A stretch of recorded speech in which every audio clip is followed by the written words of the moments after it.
और द्वारपाल भी अपने अपने स्थान पर आकर के खड़े हैं।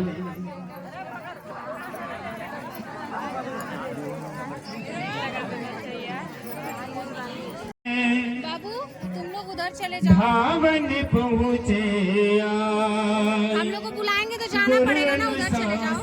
श्रवण सुनी चल गणेश मराय, चले गणेश मराय। बाबू आगे उधर, यहाँ खड़े हो। ओए भैया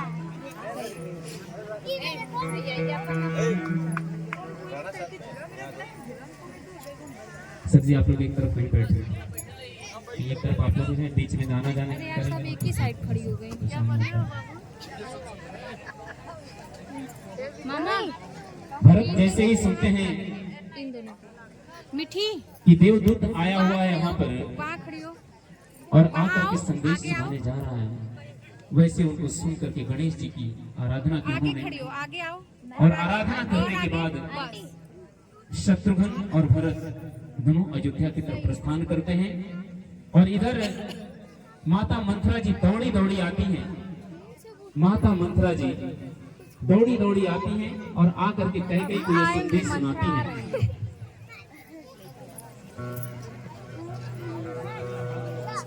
माता कैकेयी जब देखती है कि भरत और शत्रुघ्न आ रहे हैं तो दौड़ी दौड़ी आती हैं, जल्दी जल्दी दौड़ते हुए।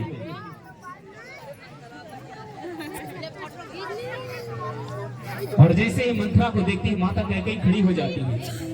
अरे कैकेयी, ए कैकेयी, अरे देखो देखो तुम्हारे दोनों पुत्र आ रहे हैं, भरत और शत्रुघ्न। आओ आओ जल्दी आओ जल्दी आओ जल्दी आओ। अरे गिरो गिरो, नीचे गिरो, नीचे गिरो, नीचे गिरो।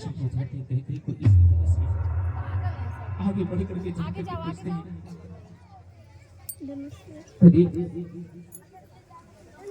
मातोश्री आज ये कैसे वस्त्र पहने हो?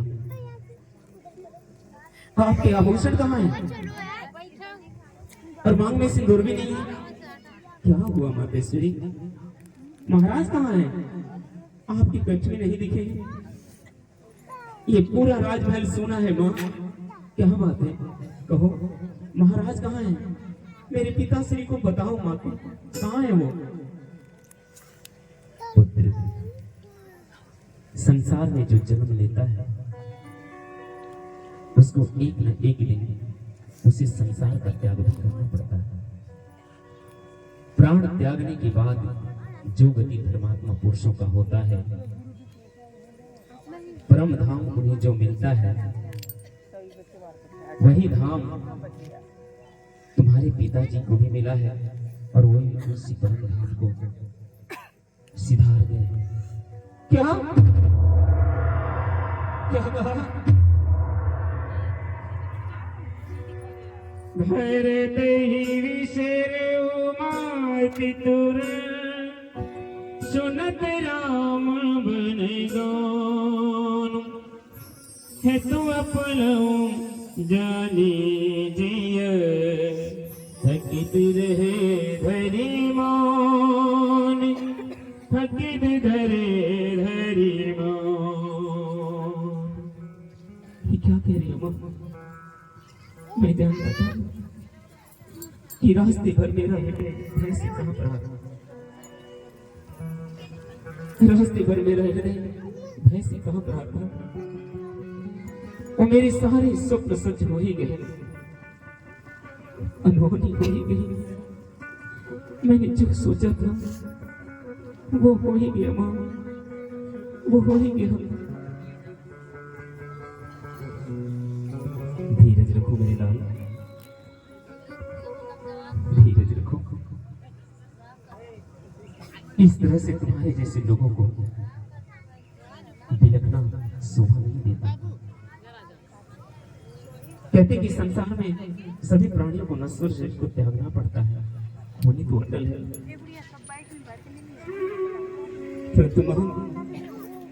मैं कितना अभागा हूँ माँ, मैं कितना अभागा हूँ। पिताजी ने मेरी प्रतिज्ञा में नहीं की, प्रतीक्षा में नहीं दी, और जाने से पहले मुझे भैया राम के हवाले भी सौंप के नहीं गई।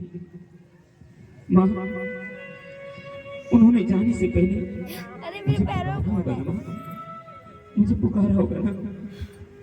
उस समय आप सब तो उनके पास थे। सब तो है। प्राण त्याग करते समय उनके अंतिम शब्द क्या थे माँ? उनके अंतिम शब्द क्या थे? भरत, वो सिर्फ राम को पुकारा करते थे, सिर्फ राम राम करते थे। क्या केवल राम भैया को पुकारा? तो क्या राम भैया वहां नहीं थे? नहीं भरत, राम नहीं थे, परंतु मां, ऐसा क्या हो गया कि राम भैया भी वहां नहीं थे?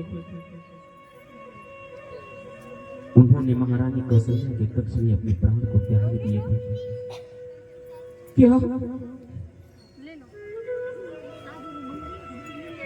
पिताजी ने प्राण त्याग दिए थे? उस समय भैया राम और लक्ष्मण कहाँ थे? वन में। क्या मेरे भैया वन में? भैया राम को वनवास?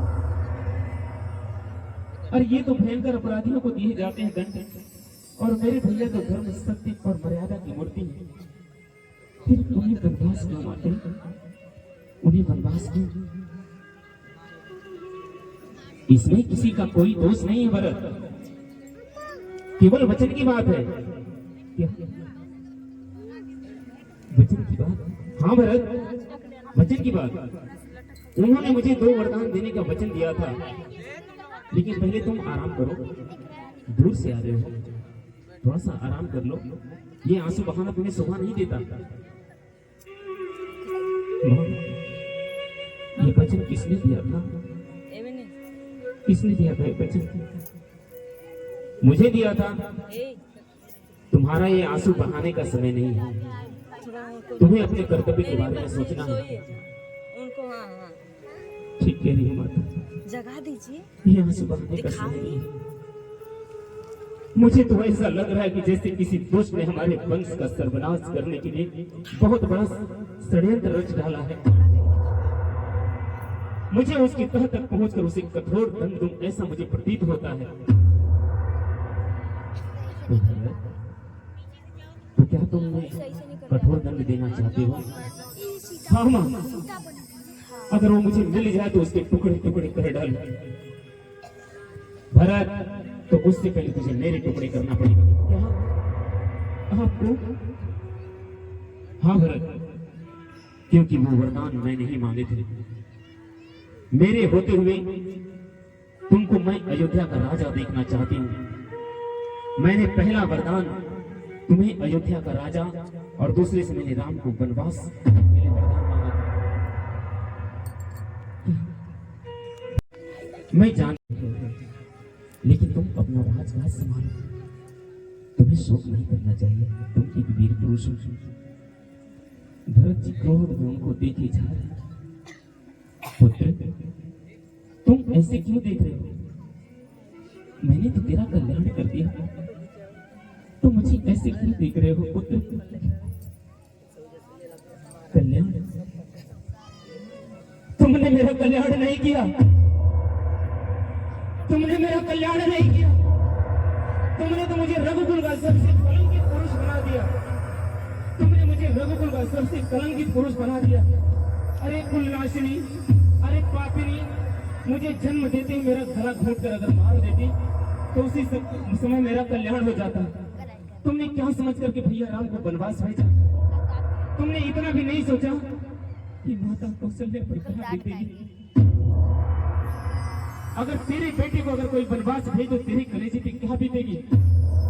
अयोध्या का इतना राजपाट पा करके भी तेरे हृदय को ठंडक नहीं पहुंची।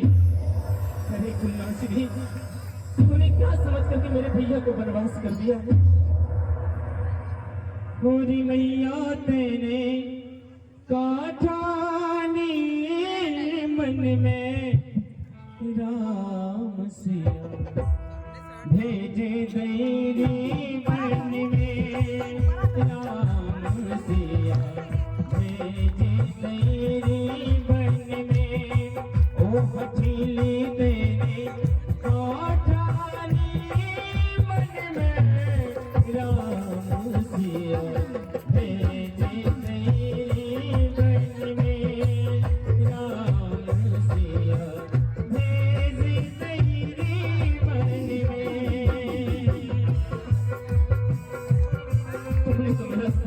बदमाश कर दिया। रजोगुण का सबसे बड़ा कलंकित पुरुष तुमने मुझको बना दिया। जो भैया सत्य धर्म की मूर्ति साक्षात थे, और आज तुमने उनको बदमाश कर दिया। अरे कुलनाशिनी, अरे कलंकिनी, ये देवी भरत तेरो ही जायो, ये देवी भरत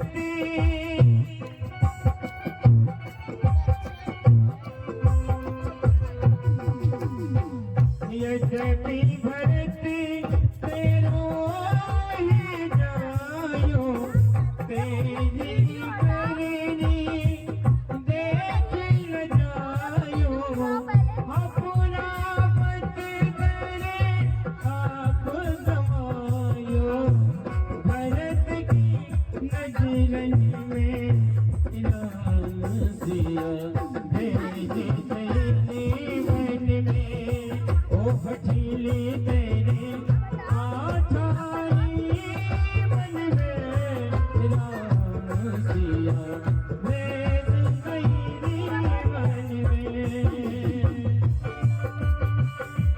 तूने एक बार भी नहीं सोचा कि माता कौशल्या के ऊपर कहाँ मिलेगी? अरे उसके चिराग को ही तूने बुझा दिया।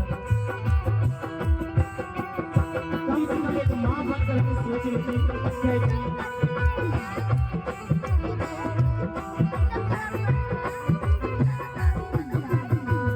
कौशल्या की छिन गई बातें, तूने तो कौशल्या की कुल दीपक को ही बुझा दिया। एक बार माता उर्मिला के प्रति सोच लेती। अरे कुलनाशिनी, तू क्या सोची थी? कौशल्या की छिन गई बातें, रोवे ना सकी उर्मे दीवानी, कई तो बस कई रानी, रह गई महलन में, राम सिया भेज तेरी बन में, ओ हठीली तेरे काठारी मन में, राम सिया भेज तेरी बन में, राम सिया भेज तेरी बन में, राम सिया भेज तेरी बन में। अरे कुलनाशिनी, आज से ये भरत तेरा त्याग करता है, और आज के बाद ये भरत तुझे कभी माता शब्द नहीं कहेगा, तुझे कभी माता नहीं कहेगा। माता कह के बेहोश होकर के गिर जाती कि आज ही मेरा भरत। ये क्या कहती हो? ये तुम क्या कह रहे हो भरत? इस सब काम मैंने तुम्हारे लिए किया, और ये तुम क्या कह रहे हो? तुम इस तरह से अपनी माता को, अब तुम माता कहने के लायक नहीं हो। तुमने मेरे भैया को वनवास कर दिया। कभी कौशल्या माता के विषय में तुमने सोचा कि आज माता जी के ऊपर क्या बीत रही होगी? याद नहीं कौशल्या, माँ, मुझे क्षमा करना माँ, मुझे क्षमा करना माँ। कैकेयी की तरफ से मैं क्षमा मांगता हूँ माँ। आज कैकेयी भगवान राम को वनवास करके मुझे लक्ष्मण का सबसे बड़ा कलंक बना दिया। राम, तुम चिंता क्यों करते हो राम? किसने कहा कि राम वनवास चले गए? सब सही से करेंगे। तुम्हारे भीतर ही तो राम, उसको मिलाओ। मुझे तो तुम्हारे भीतर ही तो राम दिखता है। माँ, तेरा हृदय कितना उदार है माँ, तेरा हृदय कितना उदार है माँ। काश मैं तेरे कोख से जन्म लेता माँ, काश मैं तेरे कोख से जन्म लेता। आज मैं कैकेयी के कृत्य पर इतना शर्मिंदा हूँ माँ, इतना शर्मिंदा हूँ माँ, इतना शर्मिंदा हूँ कि मेरा सर ऊपर नहीं उठ रहा। भैया, ये सारा क्या कराया इसका है मंत्रा का।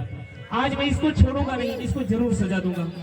और उसको पकड़ करके भागने लगती है मंथरा और उसको दमन करके मारने लगती है। रुको शत्रुघ्न रुको। भरत जल्दी करीब जाते हैं। नहीं शत्रुघ्न, इसमें किसी की गलती नहीं है, इसमें सारी गलती है। और आज से मैं इस कह का त्याग करता हूँ। और माँ कौशल्या, मुझे क्षमा करना। आज के बाद मैं कभी भी कह के कक्ष में प्रवेश नहीं करूंगा। और भरत जी शत्रुघ्न को लेकर के वहां से चले जाते हैं। दोनों भाई एक साथ निकल जाते हैं वहां से। माता कह के बिलक बिलक करके रो पड़ती है। कहाँ गए मेरे राम लखन जी, कहाँ है सीता माई, सच बतला दो इतना मैया किसने बुनाए जा, सच बतला दो किसने मैया ऐसा बुनाए जा। कहाँ गए मेरे राम। चले जाते हैं। माता कहती है बिलक बिलक करके रो। तुम इधर आओ यार, भरत उसको के बताने दो कल्याण के लिए, भरत के लिए राज करती माता। और आज मेरा ही बेटा मुझे छोड़ करके चला। और तीनों रानियां बिलक के वहां से चली जाती हैं। माता कौशल्या, सुमित्रा जी सभी सही चले जाते हैं। बोले राजा रामचंद्र भगवान की।